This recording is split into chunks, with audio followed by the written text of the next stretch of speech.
Ghanatube so for open some ahudo ATR. Now odi weni action here the latest, the happenings, the shocks, the happy ones and all that was for Nina Ghanatube so and I was Ebeka. Etem personal young waste time bibiano. It was for Dimechi Nanya a war on young Goti and Bra.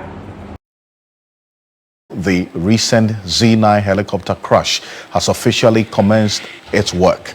Now, the announcement was made in a press release dated August 25. That's today. We'll put portions of that on the screen right now. Here's what we do know, that this was under the hand of the acting Defense Minister, Dr. Kasiela Tufor-Singh, indicating that this board, chaired by the National Security Coordinator, with membership drawn from the Ghana Air Force and the Aircraft Accident and Incident Investigation and Prevention Bureau of the Ghana Civil Aviation Authority, and the United States of America is also providing advice and assistance to the board through visiting investigators from the U.S. Air Force. The board may also invite other relevant experts and institutions, both local and international, to assist with the investigation. It will also be recalled that on the day of the incident, that's the 6th of August, a preliminary investigation team was constituted to gather all available evidence relating to the crash in support of the board's work. The preliminary investigation team is scheduled to submit its report to the board today.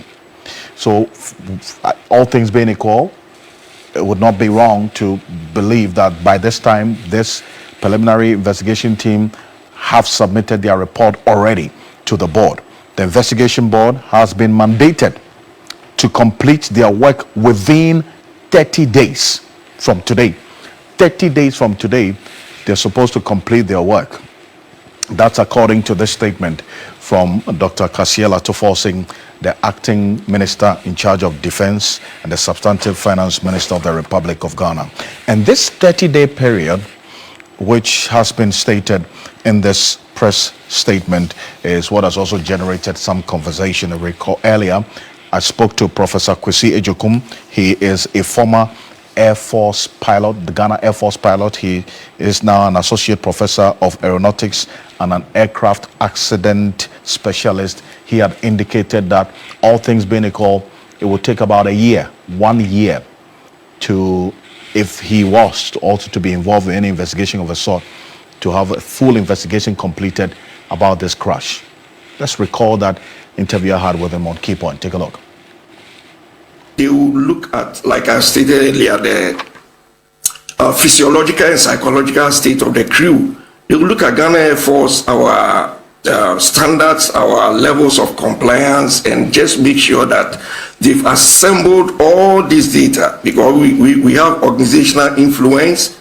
We'll look at levels of supervision, preconditions for the flight. If there were some unsafe things, we call it unsafe actions. So things related to training, equipment, was it appropriate for the flight? And then, of course, we'll zone in on the operators themselves. What was the state of mind? And that normally comes by looking at things like fatigue. And so the amount of data that has to be collected by accident investigators, which will be handed over to what we call a board of inquiry.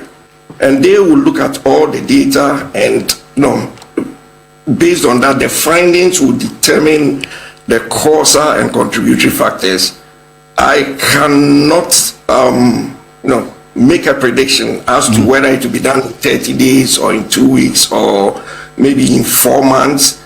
It's a process that is ongoing, but hopefully, since we are tied almost to an extent, I am, in my opinion, envisaging that within a year's time, we should be able to almost zone in on most probable causal and contributory factors.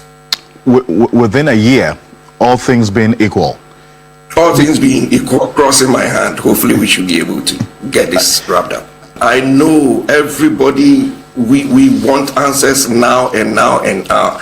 But unfortunately, investigators, I get it, the emotions, the anxiety. But one characteristic of every good investigator is that we try to filter out the noise, and then we look at the body of evidence, the corpus of evidence. That's Professor Kwesi Ejekom. Is a former Ghana Air Force pilot, an aircraft accident specialist, and associate professor of aeronautics there. We'll continue this conversation. In fact, tomorrow we'll marry his position in this 30-day period that has been given to this board. What exactly is their mandate and the terms of reference? We'll get a bit more into it. Now, Ghana is set to receive $100 million investments to expand farmer financing. The announcement made by Japanese agri-tech company Degas Limited during the Ghana Presidential Investment Forum in Accra is aimed at building Africa's first AI-powered agriculture hub. Speaking at the forum, Degas CEO Doga Magikura indicated that the investment will transform smallholder farming and expand Ghana's role as a continental leader in AI-driven agriculture. There's more in the following report. The 4-year commitment will scale up AI-driven satellite monitoring, precision agriculture, and farmer financing. Agriculture employs about 40% of Ghana's workforce, with nearly 70% of these being smallholder farmers who work on plots averaging just 2 to 5 hectares. Many of these farmers face low yields and limited access to financing. CEO and founder of Degas, Doga Magikura, speaking at the forum, indicated Ghana is proving how these technologies can boost productivity and reduce risk for farmers. President Mahama, who is currently in Tokyo for the Tokyo International Conference on African Development, welcomed the investment, calling it a vote of confidence in Ghana's agricultural transformation agenda. The AI-powered agricultural hub model is projected to expand farmer financing, strengthen satellite-enabled crop monitoring, and deepen partnerships across input supply, logistics, and processing to build resilient value chains. Secretary General of the Climate Vulnerable Forum and former President of the Maldives, His Excellency Mohamed Nasheed, has called for urgent global action to ease the debt burden crippling climate vulnerable nations. Here's more in this report. At a media engagement of the Climate Vulnerable Forum, Secretary General and former President of the Maldives, His Excellency Mohamed Nasheed, called for an urgent global action to ease the $746 billion debt burden facing climate vulnerable nations. He warned that without systemic debt solutions, these countries will not be able to invest in resilience and development. In our debt repayment, we have to, between this year and in the next 5 years, pay out $746 billion to creditor countries.